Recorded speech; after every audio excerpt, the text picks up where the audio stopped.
मेरे प्यारे दोस्तों, क्या आपने कभी सोचा है हजरत मोहम्मद रोज़ा सिर्फ रखते नहीं थे बल्कि कैसे गुजारते थे। उनकी सहरी कैसी थी, उनका इफ्तार कितनी सादगी से होता था और उनकी रातें किन सजदों में डूबी होती थी। अगर आप जान लें कि अल्लाह के रसूल रमज़ान का एक एक लम्हा कैसे जीते थे तो शायद आपका रोज़ा भी आज से बदल जाए। आज हम बताएंगे नबी करीम सल्लल्लाहु अलैहि वसल्लम का रोज़ा सही अहादीस की रोशनी में। और यकीन मानिए, ये सिर्फ कहानी नहीं, आपकी जिंदगी बदल देने वाला सच है। नाजरीन, आज की इस पेशकश में हम कोई दास्तान या सुनी सुनाई बात बयान नहीं करेंगे।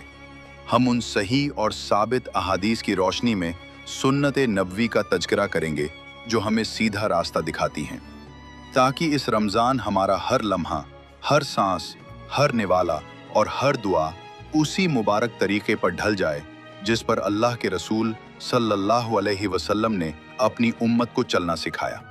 और इस बयान के आखिर में हम उन 10 मुबारक नेमतों का जिक्र करेंगे जिन्हें हमारे नबी करीम सहरी और इफ्तार में पसंद फरमाते थे। यकीन जानिए, उनमें से कुछ चीज़ें आज भी आपकी रसोई में मौजूद होंगी, मगर शायद आपने कभी इस नीयत से उन्हें नहीं देखा होगा कि ये सुन्नत हैं, ये बरकत हैं, ये रहमत हैं। अगर आप चाहते हैं कि ये रमज़ान महज भूख और प्यास का महीना न रहे बल्कि आपकी रूह की ताजगी और आपकी ज़िंदगी की इस्लाह का ज़रिया बन जाए, तो इस सिलसिले को आखिर तक ज़रूर सुनिए। क्या पता कौन सा जुमला, कौन सी हदीस और कौन सी सुन्नत आपकी मग़फ़िरत का सबब बन जाए। प्यारे दोस्तों, रमज़ान आने से पहले ही हमारे आका सल्लल्लाहु अलैहि वसल्लम की तैयारी शुरू हो जाया करती थी। उम्मुल मोमिनीन हज़रत आयशा रज़ी अल्लाह अन्हा फरमाती हैं कि मैंने अल्लाह के रसूल को शाबान के महीने से ज़्यादा रोज़े किसी और महीने में रखते नहीं देखा।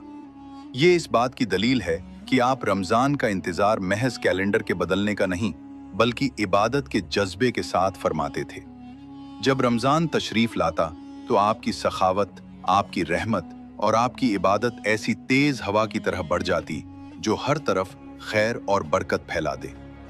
आपकी रातें कुरान की तिलावत से महकती, आपके दिन सब्र और शुक्र से जगमगाते और आपका दिल अपनी उम्मत के लिए दुआओं से लबरेज रहता। अब आइए सहरी की तरफ। आज हम सहरी को महज एक खाना समझ बैठे हैं, एक रस्म, एक ज़रूरत।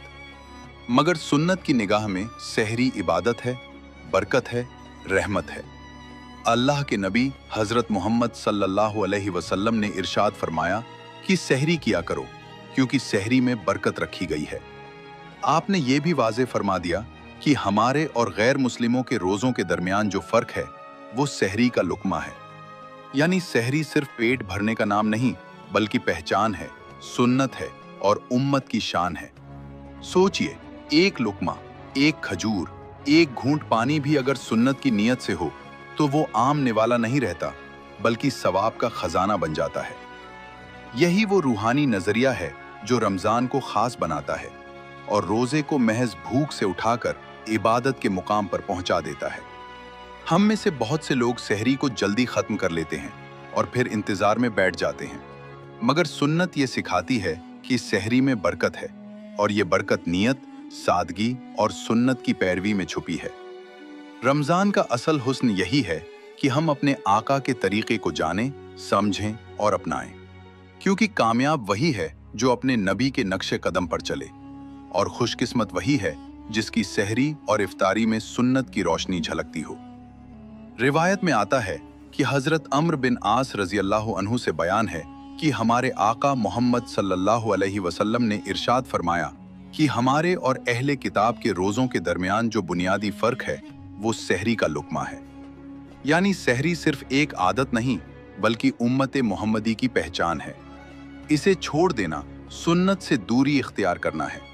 चाहे एक खजूर ही क्यों ना हो, चाहे पानी का एक घूंट ही क्यों ना हो, मगर सहरी का एहतिमाम ज़रूर किया जाए क्योंकि इसी में बरकत है, इसी में रहमत है। आपने फरमाया कि मोमिन की बेहतरीन सहरी खजूर है। सुभान अल्लाह। चंद खजूर और पानी और उसी में दिन भर की ताकत और बरकत। आज की तहकीक भी ये कहती है कि खजूर इंसान को ऊर्जा देती है, मगर हमारे लिए ये सिर्फ ताकत नहीं बल्कि सुन्नत है। जब वही खजूर सुन्नत की नीयत से खाई जाए तो वो इबादत बन जाती है। उम्मुल मोमिनीन हजरत आयशा रजी अल्लाह अन्हा बयान फरमाती हैं कि हमारे घर में कभी कभी महीनों चूल्हा नहीं जलता था। जब पूछा गया कि फिर गुजारा कैसे होता था, तो जवाब मिला, 2 काली चीजों पर, खजूर और पानी। जरा तसव्वुर कीजिए, कायनात के मालिक के महबूब, सारी दुनिया के सरदार इतनी सादगी के साथ रोजा रखते थे, और हम हैं कि अगर दस्तरखान पर तरह तरह के पकवान न हो तो बेचैनी महसूस करने लगते हैं। हाँ, ये भी हकीकत है कि आपने हलाल और पाकीज़ा नेमतों को भी शौक से तशरीफ लाया। बकरे के अगले बाजू का गोश्त आपको पसंद था। हजरत अनस रजी अल्लाह अन्हु बयान करते हैं कि आप प्याले के किनारों से कद्दू के टुकड़े तलाश करके खाते थे। जौ की मोटी रोटी आपका मामूल थी, महीन आटे और नर्म नाजुक पकवानों से दूर। शहद आपको महबूब था, जिसमें शिफा रखी गई है। और दूध के बारे में आपने फरमाया कि ये ऐसी नेमत है जो खाना और पीना दोनों है। लेकिन ए दोस्तों, सिर्फ ये जान लेना काफी नहीं कि क्या खाना चाहिए। असल सबक ये है कि कैसे खाना चाहिए। आपके अदब ताम में भी उम्मत के लिए रहनुमाई है। आप दाहिने हाथ से खाते, अपने सामने से लुकमा लेते, 3 उंगलियों से तशरीफ लाते और कभी पेट को पूरा न भरते। आपने फरमाया कि इंसान के लिए कुछ लुकमे काफी हैं जो उसकी कमर सीधी रख सकें। अगर जरूरत हो तो पेट का एक हिस्सा खाने के लिए, एक हिस्सा पानी के लिए और एक हिस्सा सांस के लिए छोड़ा जाए। ये महज सेहत की बात नहीं, बल्कि तरबियत है, कनाअत है, नफ्स पर काबू पाने की मश्क है। रोजा हमें सिखाता है कि हम सिर्फ भूख के बंदे नहीं, बल्कि अपने रब के बंदे हैं। सहरी का हर लुकमा अगर सुन्नत के मुताबिक हो तो वो रूह को रोशन कर देता है। और यही रमजान का असल पैगाम है, सादगी में शान, कम में बरकत और हर अमल में सुन्नत की रोशनी। माह रमजान की नूरानी घड़ियां जब करीब आती हैं तो दिलों में एक खास कैफियत पैदा हो जाती है। ये सिर्फ भूख और प्यास का महीना नहीं, बल्कि सब्र, शुक्र, इबादत और अपने नफ्स की सफाई का महीना है। लेकिन जरा ठहर कर सोचिए, कायनात की सबसे अजीम और मुकद्दस हस्ती हमारे प्यारे नबी हजरत मोहम्मद सल्लल्लाहु अलैहि वसल्लम अपना रमजान किस तरह गुजारते थे? उनकी सहरी कैसी होती थी? उनका इफ्तार किस अंदाज में होता था? और उनकी रातें किन सजदों और किन दुआओं से रोशन होती थी?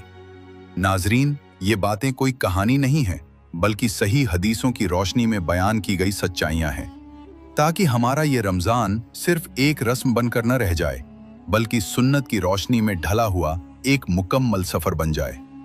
हजरत आयशा रजी अल्लाह अन्हा फरमाती हैं कि मैंने अल्लाह के रसूल सल्लल्लाहु अलैहि वसल्लम को शाबान के महीने से ज्यादा किसी और महीने में रोजे रखते नहीं देखा।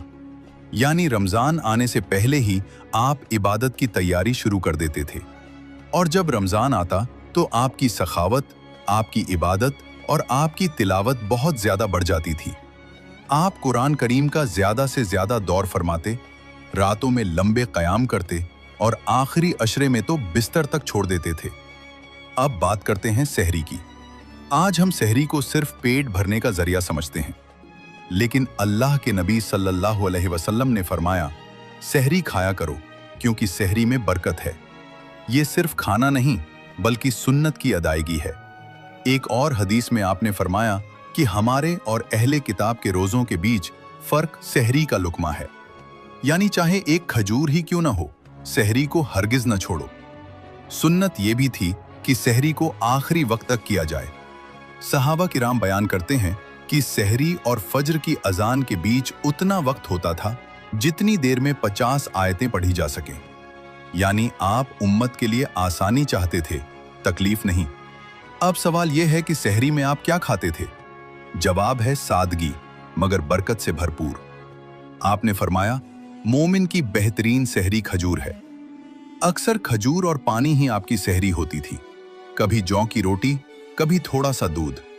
हजरत आयशा रजी अल्लाह अन्हा फरमाती हैं कि हमारे घर में कई कई महीने चूल्हा नहीं जलता था और हम 2 चीजों, खजूर और पानी, पर गुजारा करते थे। ये गरीबी नहीं, बल्कि सादगी और कनात की मिसाल थी। आपको कद्दू पसंद था, बकरे के अगले हिस्से का गोश्त पसंद था, शहद और दूध भी पसंद थे। आपने दूध के बारे में फरमाया कि दूध ऐसा पेय है जो खाने और पीने दोनों का काम करता है। लेकिन अंदाज ये था कि कभी पेट भरकर नहीं खाते थे। आपने फरमाया कि